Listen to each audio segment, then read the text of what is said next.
The diplomatic chamber on Proxima Station hummed with alien voices discussing trade routes and mining rights. Alex Rivera adjusted his dress uniform and tried not to stare at the crystal beings whose bodies caught the artificial light like living prisms.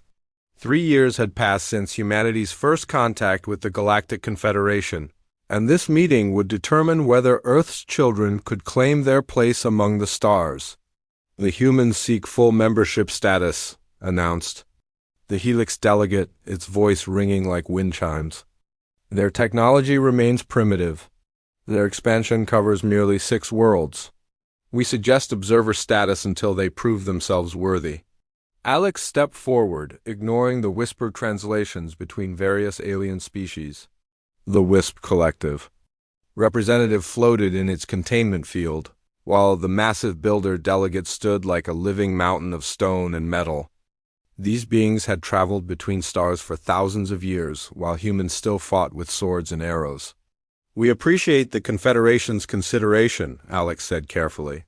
Humanity brings unique perspectives and determination to any alliance. The Talon Empire's representative, a towering bird-like creature with razor-sharp feathers, clicked its beak dismissively. Unique perspectives mean little without strength to back them. Your species controls 6 small colonies. The Talon Empire spans 300 systems. Dr. Emma Walsh sat in the observer section, taking notes on alien biology and behavior patterns. Her xenobiology background made her invaluable for these first diplomatic contacts. Something nagged at her as she watched the various delegates interact. Their movements, their speech patterns, even their negotiation tactics all seemed designed to avoid direct confrontation. The humans may observe our proceedings, the builder delegate announced in a voice like grinding stone. They may trade within designated corridors. They may not vote on Confederation matters or expect military protection. Alex nodded slowly, hiding his disappointment. Observer status was better than nothing, but it placed humanity firmly at the bottom of the galactic hierarchy. We accept these terms as a starting point. The meeting continued for hours, covering trade regulations and territorial boundaries. Emma noticed how every dispute was resolved through complex economic arrangements or face-saving compromises. No one threatened violence or spoke of warfare except in historical terms. Later, in their quarters aboard the human ship Defiance, Alex and Emma reviewed the day's events. The cramped cabin felt primitive compared to the alien station's vast spaces and advanced technology. They treat us like children, Alex muttered, loosening his collar. 3 centuries of spaceflight and they act like we just discovered fire. Emma pulled up her biological data on the various Confederation species. It might be more than technological. Prejudice. Look at these evolutionary histories. Her screen displayed dozens of alien species and their origins. The helix evolved from crystal formations that absorbed nutrients from their planet's surface. The wisps developed from gas cloud organisms. The builders came from communal insects that constructed massive hives. So they're all peaceful by nature? Not peaceful exactly, but none of them evolved as predators. They're all prey species, filter feeders, or scavengers. Competition was about resources, not hunting. Emma highlighted Earth's evolutionary tree on her display. We're the only species descended from persistence hunters. Alex studied the data with growing interest. You think that matters?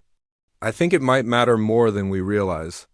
Every negotiation tactic they use today was designed to avoid direct confrontation. They assume everyone shares that same evolutionary drive to compromise rather than fight. 3 months later, the Talon Empire made their first move against humanity. High Flight Lord Kex led a battle fleet to the human colony of New Boston, expecting the usual galactic response to territorial expansion. Send a diplomatic protest, arrange economic sanctions, maybe relocate a few million colonists to avoid bloodshed. Instead, they found the colonists had built defensive positions and were actively resisting the occupation.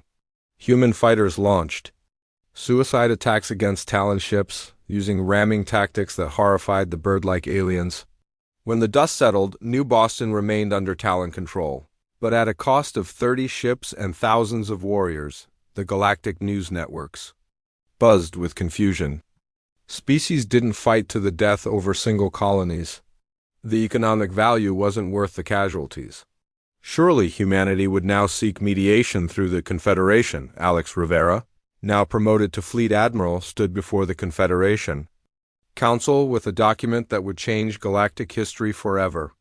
The assembled aliens expected a plea for assistance or a request for mediation services. By the authority of the United Earth Government, Alex read in a steady voice, I hereby deliver this formal declaration of war against the Talon Empire. Any Confederation member providing aid to the Talons will be considered hostile to human interests. The chamber erupted in shocked voices. Wars of conquest hadn't been declared in over 2,000 years. Species simply didn't behave this way anymore. The Helix delegate's crystal body flickered with agitated light patterns. This is unprecedented. The Confederation will not support such primitive aggression. The Confederation wasn't asked for support, Alex replied calmly. This is between humanity and the Talons. High Flight Lord Keck spread his wings in a dominance display. Your pathetic fleet cannot challenge the might of the Talon Empire. We will crush you within days. Emma watched from the observer gallery. As Alex smiled with an expression that made several alien delegates step backward instinctively. Something primal in that human smile triggered prey instincts that these species thought they had evolved beyond. We'll see, was all Alex said. The Talon Empire commanded over 3,000 warships spread across their territory. Humanity could barely field 200 vessels, most of them converted civilian ships with hastily mounted weapons. The smart money across the galaxy was on a quick Talon. Victory followed by human submission and appropriate punishment. But Emma's research suggested a different outcome. Humans were the only species in the galaxy that had evolved to hunt other intelligent prey. Every instinct, every cultural development, every military tradition was built around the concept of tracking, cornering, and defeating an enemy through persistence and superior tactics. The Talons were about to learn what it meant to be hunted by apex predators who had spent millions of years perfecting the art of war. The galaxy was about to discover why humans were the only species that decorated their warriors for killing enemies rather than avoiding conflict. As news of the declaration spread through Confederation space, military analysts began studying human history for the first time. What they found in those records of endless warfare, tactical innovation, and ruthless efficiency would keep many of them awake for months to come. Humanity wasn't just another species seeking its place in the galactic community. They were predators who had finally found prey worthy of the hunt. The asteroid field around Vega system looked empty and lifeless to most observers. Chunks of rock and metal drifted in predictable orbits, creating a navigational hazard that most species avoided. David Lee crouched in the cramped command center of his destroyer, watching passive sensors track the approaching Talon battle group. 3 heavy cruisers and their escorts moved confidently through space, responding to what appeared to be a distress beacon from a human cargo vessel. The Talon Empire had dominated this region for centuries through superior technology and overwhelming force. Their ships were faster, better armed, and commanded by warriors bred for aerial combat. Bogey 1 is closing on the fake freighter, whispered his communications officer. 2,000 kilometers in closing, David smiled grimly. The Talons expected human tactics to follow established galactic conventions. Honorable battles fought in open space with clear rules of engagement. They had no experience dealing with species that used deception as a primary weapon. All hunters prepared to spring the trap. His destroyer squadron had been hiding in the asteroid field for 6 hours, using the rock formations to mask their heat signatures. Human crews were comfortable with long waits and cramped conditions. Their ancestors had spent days tracking prey across vast distances, learning patience from countless generations of persistence hunters. The lead Talon cruiser, Skyripper, moved within range of the abandoned freighter. High Flight Lord Kex transmitted on standard frequencies, demanding immediate surrender from the human vessel. When no response came, he ordered boarding parties to investigate. Now, David whispered. 4 human destroyers erupted from concealed positions among the asteroids, their engines blazing as they accelerated toward the surprise Talon formation. The bird-like aliens had superior reflexes and better ships, but they had been caught completely off guard. "Target their engines first," David commanded. "Drive them deeper into the field." Human weapons weren't as advanced as Talon technology, but they had been designed by a species that understood warfare at a fundamental level. Instead of trying to match alien firepower, human engineers had created weapons optimized for hunting. Focused particle beams that could punch through armor, guided missiles that tracked their targets like living predators, and electronic warfare systems designed to confuse and disorient enemy crews. The Talon formation tried to retreat into open space where their superior speed could be utilized. David's squadron anticipated this move, using the asteroids to channel their prey deeper into the field where maneuverability mattered more than raw power. "Skyripper is venting atmosphere from her port engine cluster," reported his tactical officer. "She's trying to hide behind that large asteroid." David nodded approvingly. The Talon commander was learning that running was futile when hunted by humans. Every move, every attempt at escape only delayed the inevitable. Human crews had trained for this type of engagement since childhood. Playing games that simulated persistence hunting in 3-dimensional space, High Flight Lord Kex felt panic creeping into his thoughts as human ships pursued his damaged cruiser through the asteroid maze. His species had dominated the galaxy through swift strikes and overwhelming displays of force. This patient, methodical hunting was completely outside his experience. "How can they track us through all this interference?" he demanded from his bridge crew. His tactical officer, a younger Talon with pristine golden feathers, checked his displays nervously. "They're using passive sensors and coordinated search patterns? It's like they're hurting us." The comparison to hurting was more accurate than the young officer realized. Human tactics had evolved from millions of years of cooperative hunting, where groups of predators would surround large prey and drive them toward waiting hunters. These same instincts now operated across interstellar distances. David's destroyer closed within weapons range of the crippled Talon cruiser. Instead of finishing off the enemy vessel with long-range fire, he ordered boarding parties to prepare for assault. This decision confused his own crew until they remembered their training. "Sir, we could destroy them from here," his weapons officer suggested. "Negative, we board and capture. Intelligence value is too high to waste." Lieutenant Commander Sam Foster led the boarding assault through the damaged sections of Skyripper. His Marine squad moved through the alien corridors with practiced efficiency, using 3-dimensional thinking that came naturally to a species evolved in gravity wells. The Talon crew fought bravely, but their hollow bones and aerial adaptations worked against them in the cramped ship corridors. Humans instinctively used the ship's geometry to their advantage, taking cover behind bulkheads and approaching from unexpected angles. Foster's squad encountered High Flight Lord Kex in the cruiser's command center. The alien warrior stood nearly 3 meters tall, his razor-sharp talons gleaming in the emergency lighting. His ceremonial armor was decorated with the feathers of defeated enemies, marking him as a veteran of dozens of battles. "Your species fights without honor," Kex snarled, spreading his wings in an intimidation display. "Ambush tactics are the tools of cowards." Foster studied the alien commander with the patient gaze of an apex predator evaluating dangerous prey. "Honor is a luxury, victory is a necessity." The brief combat that followed demonstrated the fundamental difference between evolved prey and predator species. Kex possessed superior reach, speed, and natural weapons. Foster had been shaped by millions of years of ancestors who specialized in killing things larger and more dangerous than themselves.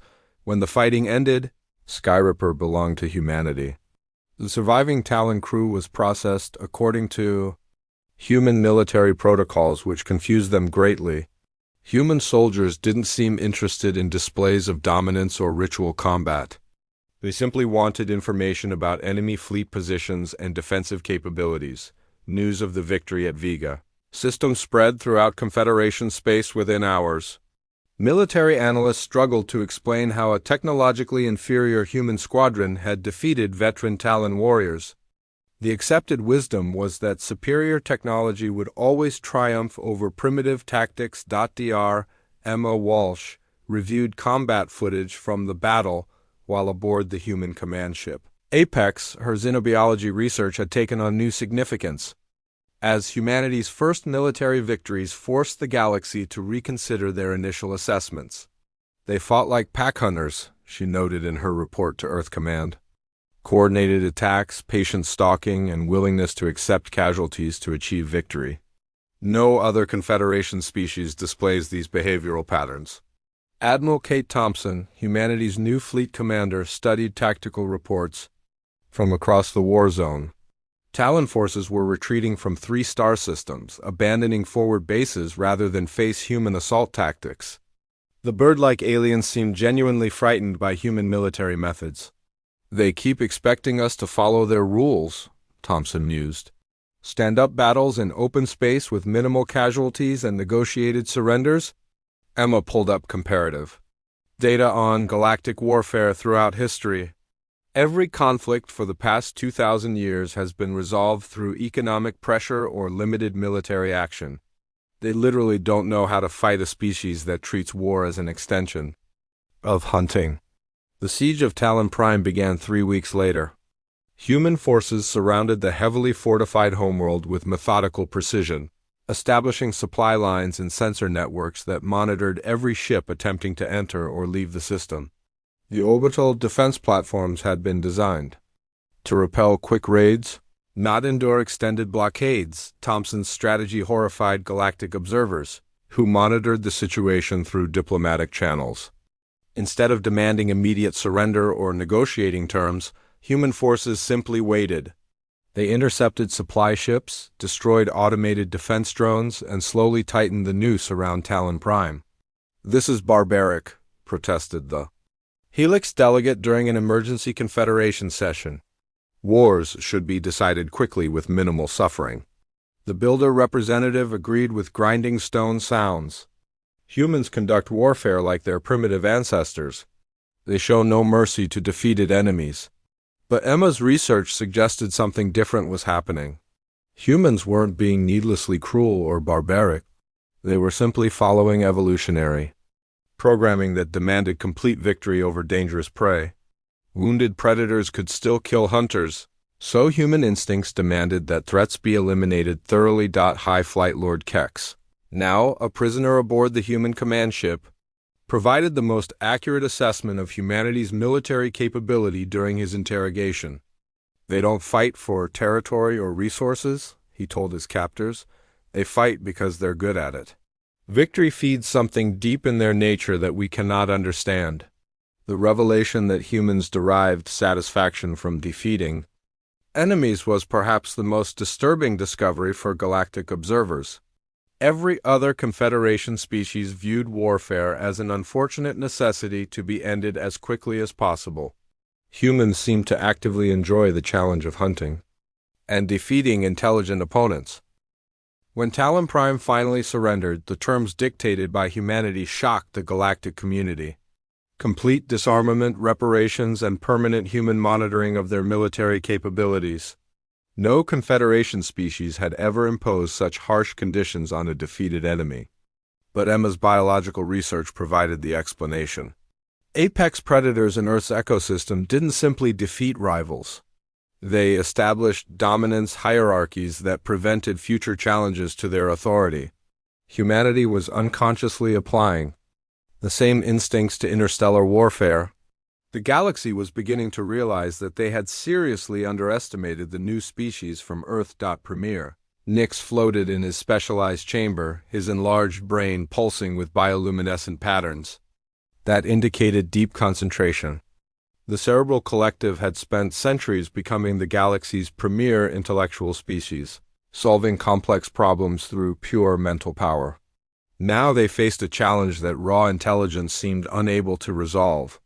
The human military continues expanding despite our economic sanctions, reported his aide, another brain-enhanced being whose cranium had been modified to house advanced processing capabilities. They show no interest in negotiating territorial boundaries or trade agreements. Nix reviewed the tactical reports flowing in from across human-controlled space. General Mike Torres had established military governance over 17 former Talon systems, and his forces showed no signs of the war exhaustion that typically ended galactic conflicts. If anything, human morale seemed to improve with each victory. Their psychology remains incomprehensible, Nix admitted.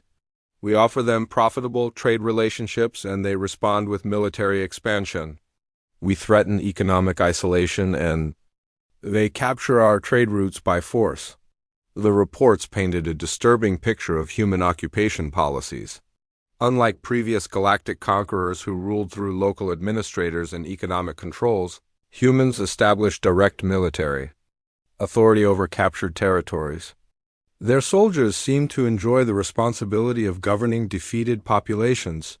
Dr. Emma Walsh had been promoted to Director of Xenological Warfare Studies, a position that didn't exist until humanity created it. Her research facility aboard? The command vessel Apex was filled with behavioral data from dozens of species, all trying to understand how one technologically inferior race could dominate galactic politics through pure aggression. The Talon prisoners show classic submission behaviors, she explained to Admiral Thompson during their daily briefing. Lowered head postures, avoiding direct eye contact, and seeking approval from human guards. It's identical to pack hierarchy. Establishment in Earth carnivores. Thompson nodded while reviewing deployment orders for her expanding fleet.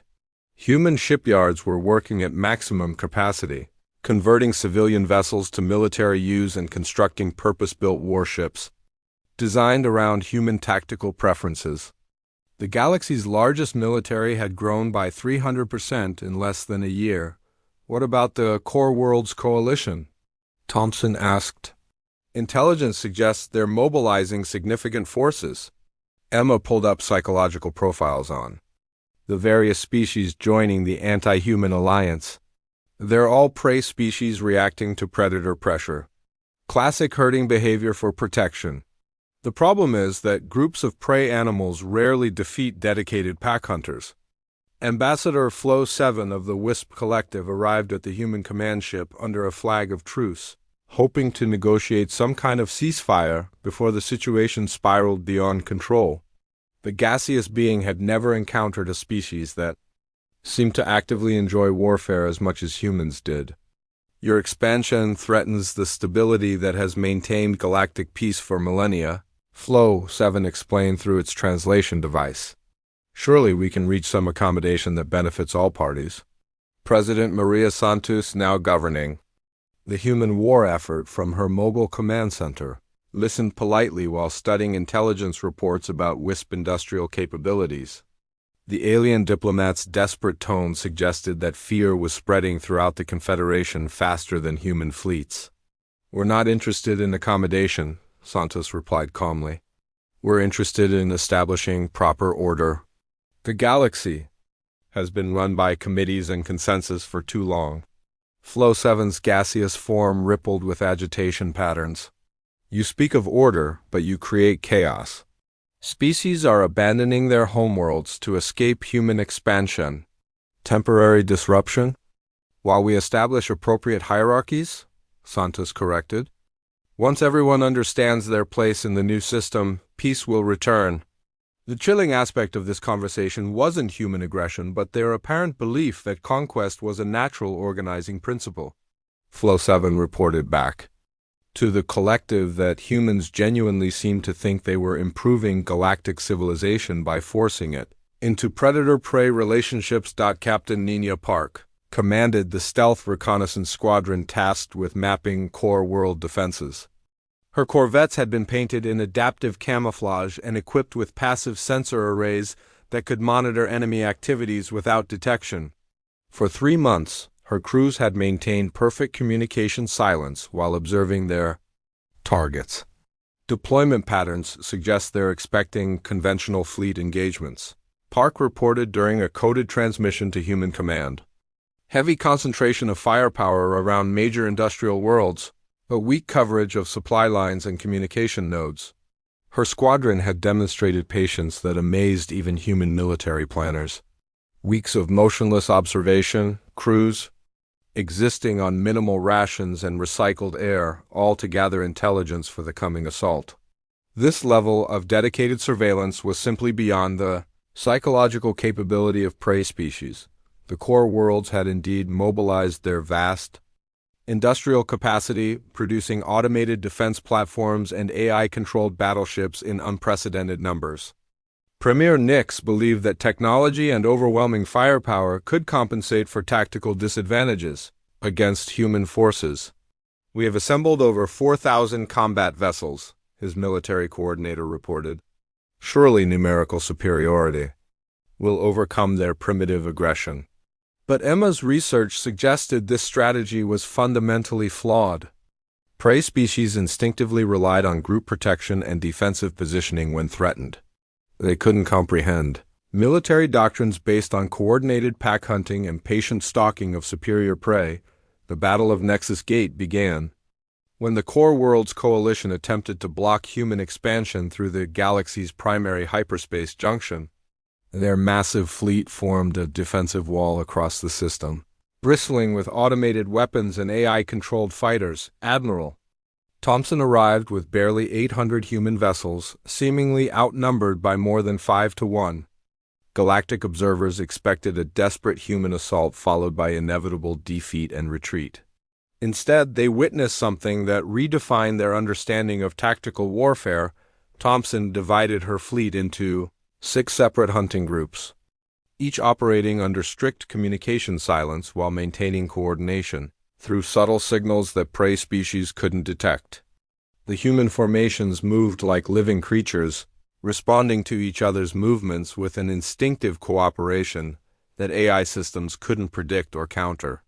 "They're not following any recognizable battle doctrine," reported the coalition's tactical coordinator, a crystalline helix being whose analytical capabilities were among the best in the galaxy. "No clear command structure, no predictable attack patterns."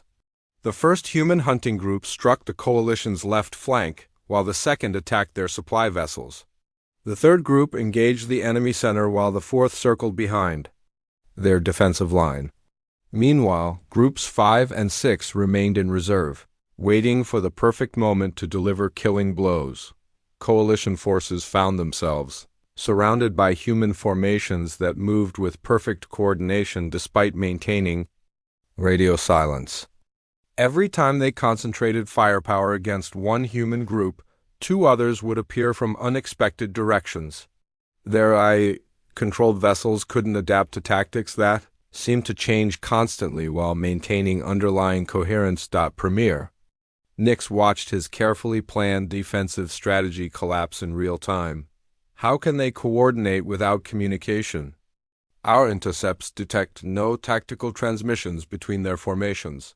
The answer lay in millions of years of pack hunting evolution.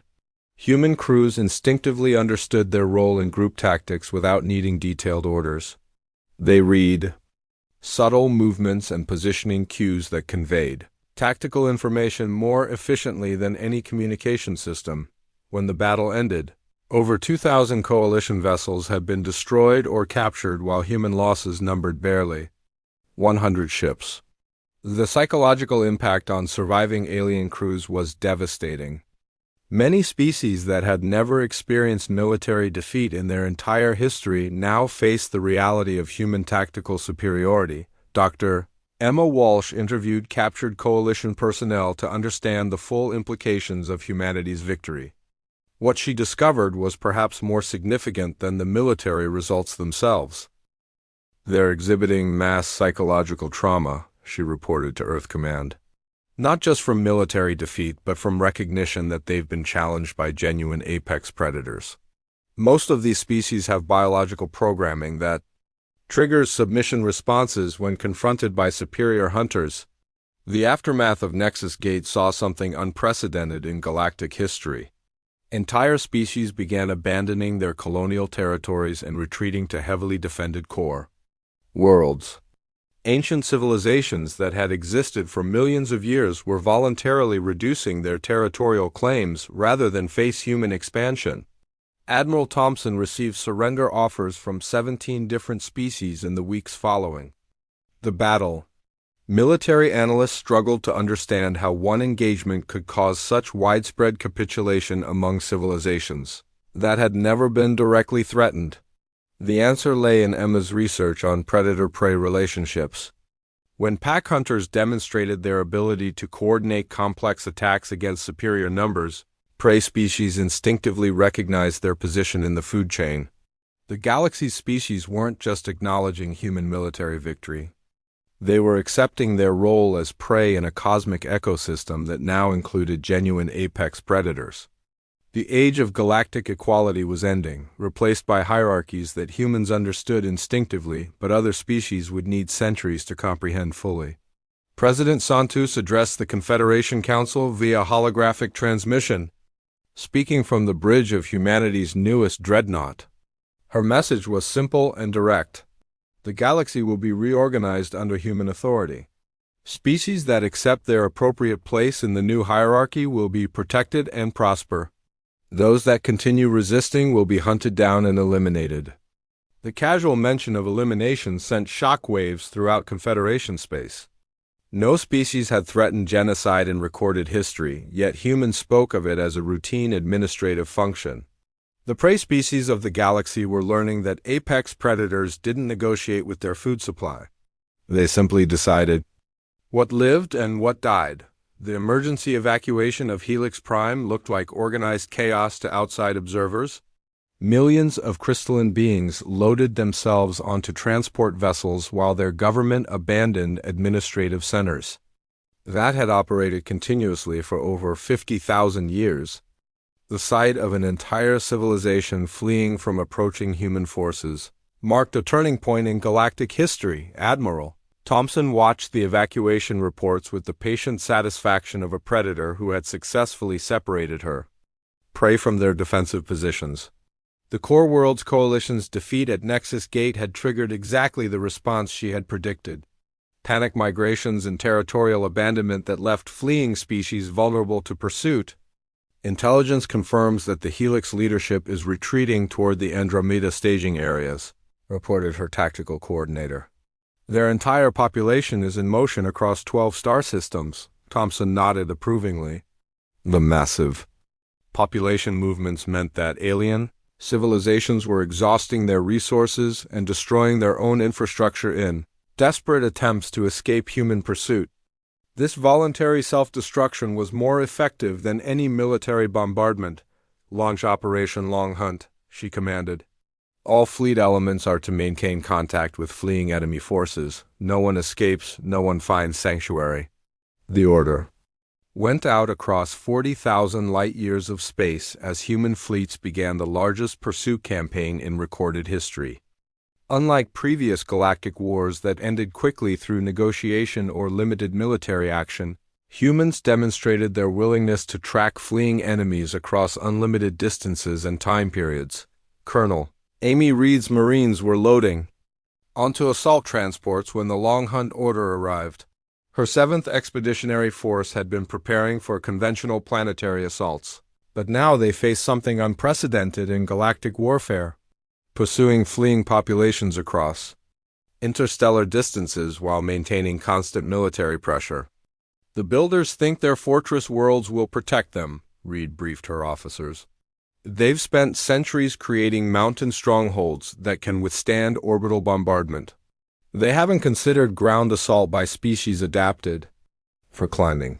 Her Marines had trained in every conceivable environment that Earth could provide. Underwater operations, zero-gravity combat, high radiation zones, and extreme temperature conditions. The galaxy's prey species had never faced military forces that could pursue them into any environment.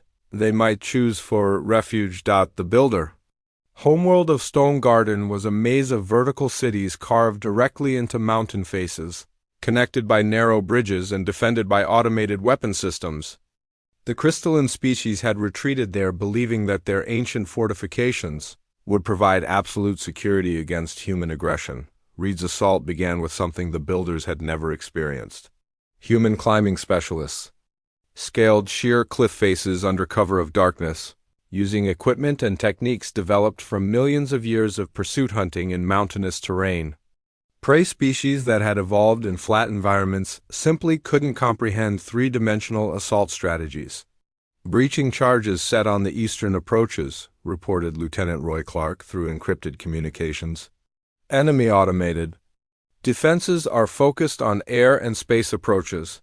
They didn't consider direct scaling attacks. The psychological impact on builder defenders was immediate and devastating. Humans appeared inside their supposedly impregnable fortresses through access points that the aliens hadn't even considered vulnerable. The crystalline beings found themselves fighting inside their own defensive positions, against enemies who moved through vertical terrain like natural climbers. Meanwhile, Captain Roy Chim's battle group was demonstrating the true meaning of persistence. Hunting in deep space. His ships had been shadowing the fleeing Helix fleet for 8 months, never quite closing to weapons range but never falling behind. The psychological pressure on alien crews was becoming unbearable. "They're maintaining perfect pursuit formation," reported the Helix fleet commander to his government in exile. "No matter what course changes we make, no matter what speed we maintain, they stay exactly 20,000 kilometers behind us." Chim's squadron had mastered the art of psychological warfare through patient stalking. His crews maintained strict discipline while enduring months of cramped conditions and recycled supplies. This level of dedication to long-term pursuit was simply beyond the mental capacity of species that had never evolved as persistence hunters. Dr. Emma Walsh, now embedded with frontline military units, documented the psychological collapse of alien resistance throughout human-controlled space.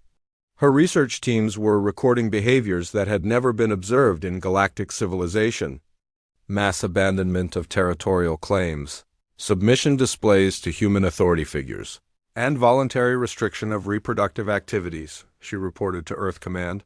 Entire species are exhibiting classic prey responses to predator dominance. The most disturbing example was the WISP Collective's decision to restrict their population growth until human authorities could determine appropriate resource allocation. A species that had existed as independent gas clouds for millions of years was voluntarily accepting human reproductive management. Premier Nix of the core worlds made one final desperate attempt to stop human expansion by awakening the ancients. The mysterious machine intelligence had slumbered in the galactic core for countless millennia, emerging only during great crises to impose peace through overwhelming technological superiority. The prey species seek our intervention against these humans. The ancient's voice resonated across subspace frequencies. We will evaluate the situation. The galaxy held its collective breath as the most powerful intelligence in known space began scanning human genetic and behavioral patterns. The ancients had previously ended conflicts by demonstrating technological capabilities so advanced that resistance became impossible. When their analysis was complete, the ancients' response shocked every species in the Confederation. These are not prey. They are apex predators who have achieved technological civilization. We cannot contain them as we have contained the prey species. They must be negotiated with as equals. The revelation that even the ancients recognized human status as apex predators sent shockwaves throughout galactic civilization. If the most advanced intelligence in the universe acknowledged human dominance, resistance became not just futile but contrary to natural law. The Siege of Haven Station demonstrated the full psychological impact of human military patience. The massive civilian habitat contained over 800 million beings from dozens of species, all hoping that human forces would eventually tire of the blockade and seek negotiated settlement. Instead, Admiral Thompson's fleets took positions around the station and simply waited. No demands, no time limits, no negotiations. Human ships sat motionless in space for weeks while their crews maintained perfect discipline and readiness. "They're not even trying to communicate with us," reported Haven Station's administrator, a Helix being whose crystal form was dimming from stress. "No ultimatums, no surrender terms, nothing. They're just watching us." The psychological pressure of being watched by patient predators broke the defending fleets before a single shot was fired. Station security forces began reporting mass desertions as alien crews abandoned their posts rather than face human attention indefinitely. When Haven Station finally surrendered, it wasn't because of military pressure, but because the prey species simply couldn't endure being stalked by apex predators. The sight of human ships waiting with infinite patience had triggered biological responses that override rational thought. Emma's final research report on the Long Hunt contained data that redefined galactic understanding of warfare and politics. Human forces had pursued fleeing enemies across distances that should have been logistically impossible, maintaining perfect coordination despite being spread across half the galaxy. They're operating as a single organism, she noted in her conclusions. Individual human units maintain contact with the overall pack through methods that our communications technology cannot detect or understand. It's like watching a galactic-scale pack hunt conducted by a hive mind. The truth was even more remarkable. Humans were coordinating their pursuit through cultural and instinctive methods that transcended technology. Shared understanding of hunting strategies, common behavioral patterns, and unconscious cooperation that allowed them to function as a unified predatory force across interstellar distances. Colonel Reed's final assault on the Builder strongholds demonstrated human adaptability at its most terrifying. Her Marines had learned to fight in zero-gravity, toxic atmospheres, underwater installations, and high-radiation environments. Every refuge that prey species chose for protection became just another hunting ground for human forces.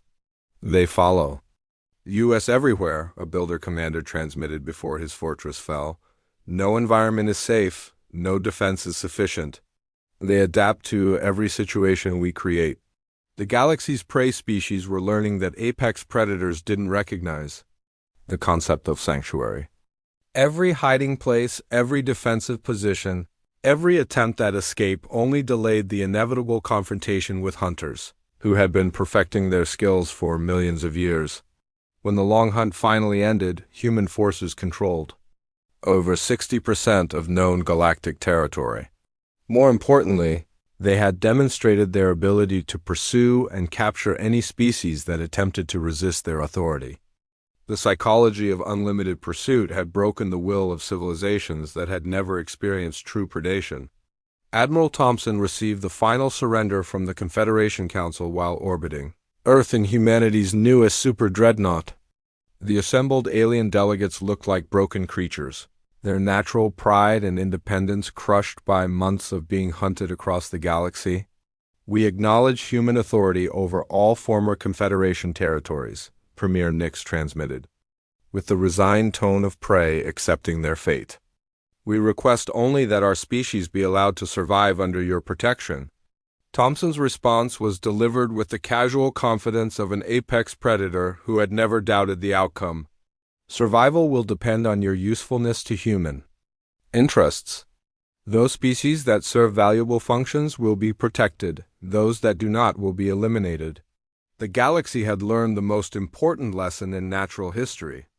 When apex predators achieved technological civilization and expanded beyond their home planet, the entire ecosystem reorganized itself around their needs. The age of equality among species was over. The age of human dominance had begun. The ancient council chambers of Galactic Center Station had witnessed the rise and fall of countless civilizations over 3 million years. Today, representatives from every known species gathered to formalize humanity's recognition as the galaxy's apex predators. The ceremony would mark the end of the Confederation era and the beginning of something entirely new in galactic history. President Maria Santos walked through corridors lined with alien dignitaries whose body language screamed submission. Lowered heads, averted gazes, and unconscious positioning that kept them at respectful distances from human authority figures. The transformation was remarkable considering that just 5 years earlier, these same beings had dismissed humanity as primitive. Newcomers. The final holdout fleet has been eliminated, Admiral Thompson reported as they approached the main assembly hall. The Void Seekers refused all surrender offers and attempted to destroy 3 inhabited worlds rather than accept human authority. Santos nodded grimly. The fanatical species from the galactic rim had represented the last organized resistance to human dominance. Their elimination had required hunting down every single ship across multiple star systems, a task that would have been impossible for prey species but came naturally to persistence hunters. Complete extermination? She asked. Every vessel accounted for. Their homeworld has been sterilized to prevent any future resurgence. The galaxy now understands that resistance to human authority results in species extinction. The main assembly hall buzzed with nervous energy as hundreds of alien delegates took their assigned positions. The seating arrangements had been reorganized according to new hierarchy principles that reflected each species' value to human interests.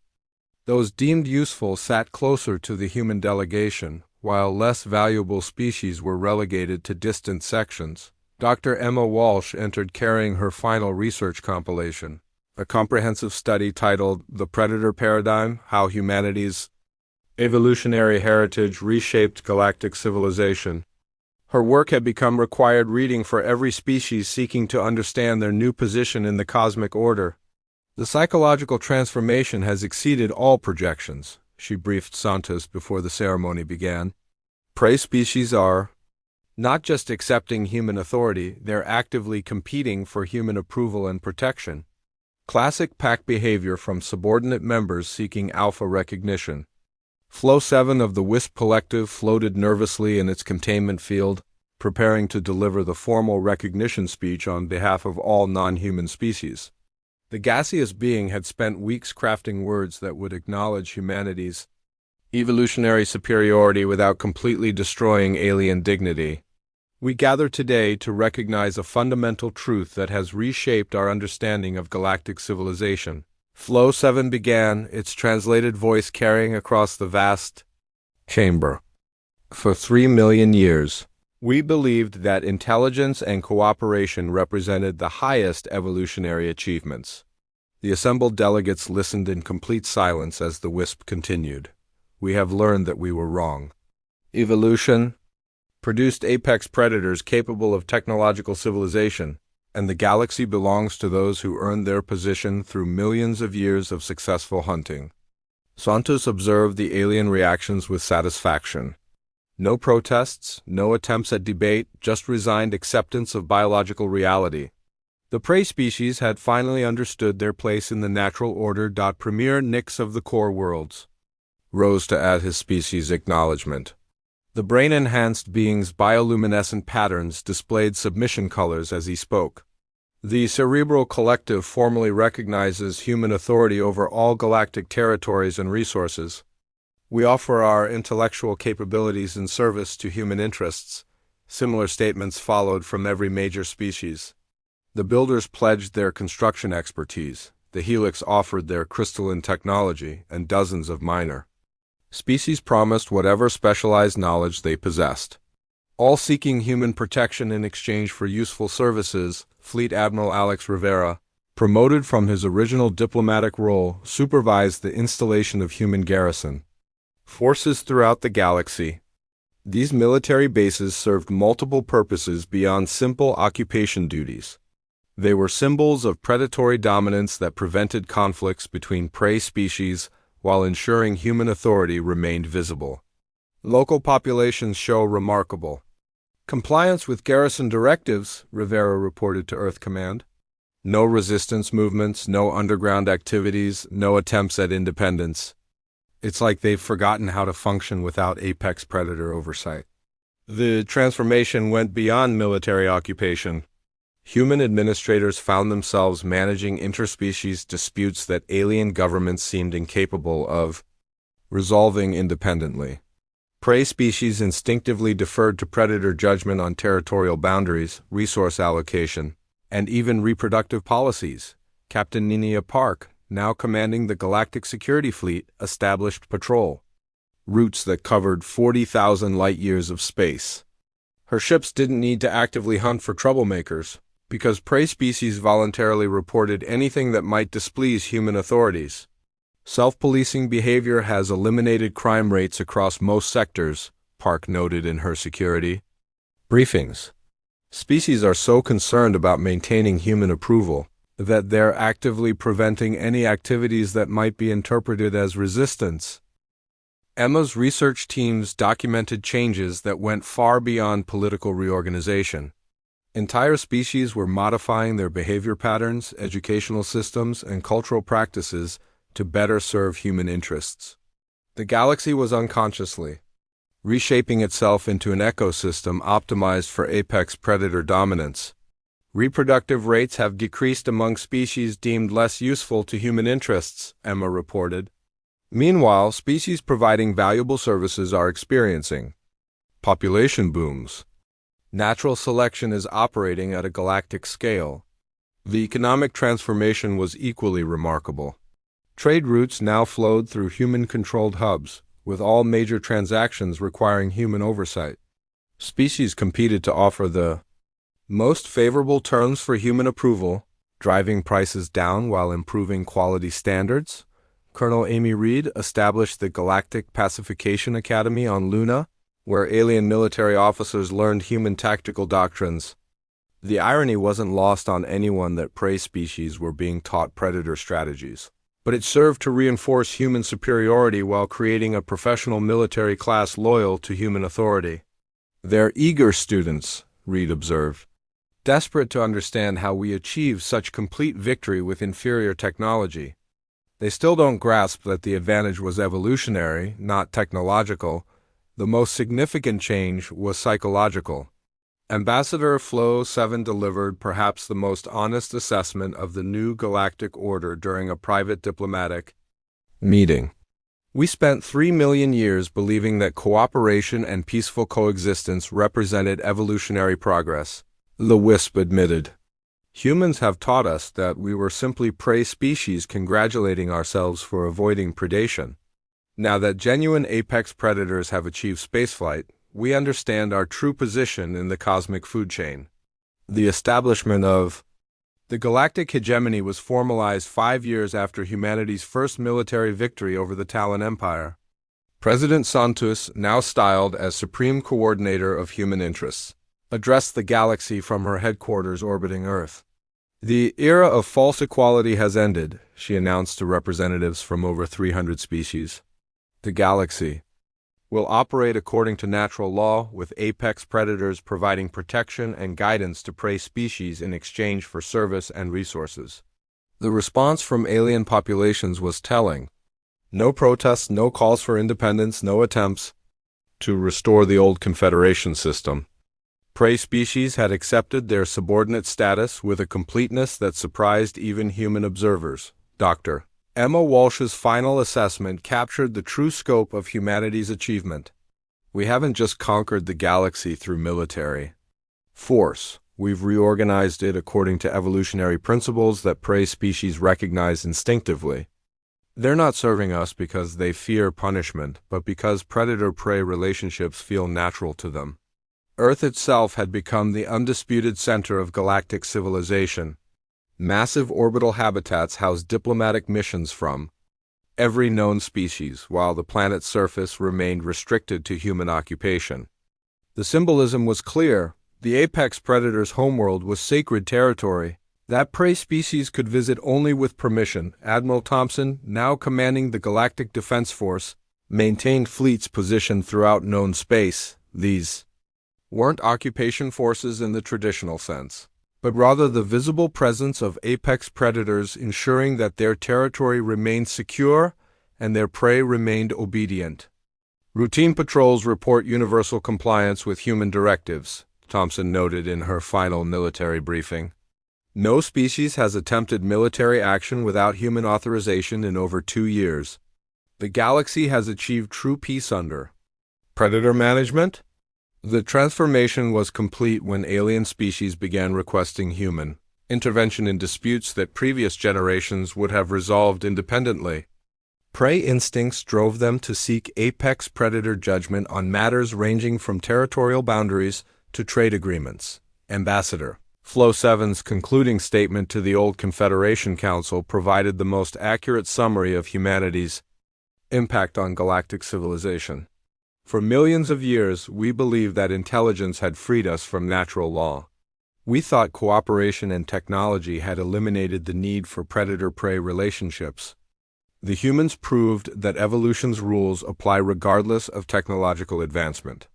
The galaxy belongs to the hunters, and we prey species are fortunate that these particular hunters have chosen to manage rather than consume us.